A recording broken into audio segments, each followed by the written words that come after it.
Okay, Aaron, what do you see as the future of Sciton? Well, I mentioned our intent and our plan to go public. So I think that we plan to do that, and our goal is to do that by 2023. So we're really heavily focused on that. But I think the two keys to that are always focusing on our people, and then always rolling out new products and constantly rolling out new products. So those are the two main things we stay focused on. So I would say the next couple of years, I mean, our product pipeline is pretty strong. I think you'll see some big things coming out. Some of those will be enhancements and improvements. There's a couple that'll be radically different. It'll be, somewhat, people always use the term game changing, but it'll just be very different. And, I think so I think we've got some good stuff coming in the next Can couple of can you years. tell us? Can you give us a hint about what that might be? Um, I probably should not. I'm trying. I would have to You think. gotta you How could gotta tell I us say it something. without? Just give us a hint, I Aaron. know you've got to ask that question, Give me but a little, just something. Just give me yeah. something.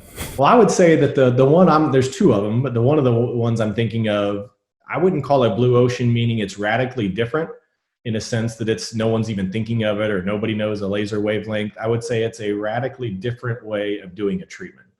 And again, that's a big piece of, we like the whole blue ocean and everybody wants something that's completely new and different, but we are heavily focused on making things better too. And this one is going to be something that's going to make it even better. And I think the providers will love it. And then in the end, the patients will love it too. And when's that coming out? When can we expect that? In the R&D phase, you can never, I've learned real quick, you can't forecast those things. We are forecasting it for sometime next year, but I've learned those things are somewhat of a moving target. So you need to have a bunch of balls in the air, and you hope they all roll out when you want. But we anticipate that one and another one next year. And how about you personally? You've just taken over this position. I know you love it. I mean, I think you were born for this position, I think. Yeah, But tell me what's in store for you. What's coming up?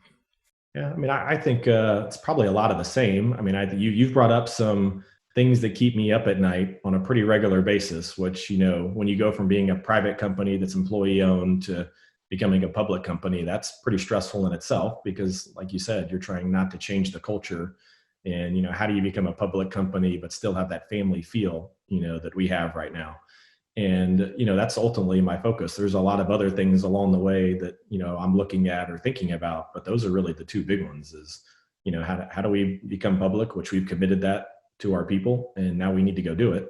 And how do we protect our culture, which I think those two things in itself are a full-time job. Yeah.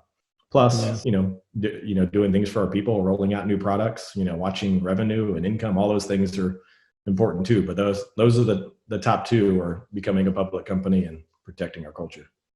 I think that'll keep me pretty busy. What's your personal favorite treatment? I would have to say it's a mix between BBL and Moxie. And Moxie we rolled out earlier this year too. And I would say Moxie probably wins because I've had more of those treatments. I think I've had 5 or 6 Moxie treatments. And I've had 2 or 3 BBL treatments and maybe 1 Halo treatment. So I think that probably tells you Moxie. If I've had 5 or 6 of them, that one probably wins. So Yeah, that would be. I got to say I love the BBL. I mean, I think I talk about it endlessly, but I personally got to say that I love that BBL treatment myself.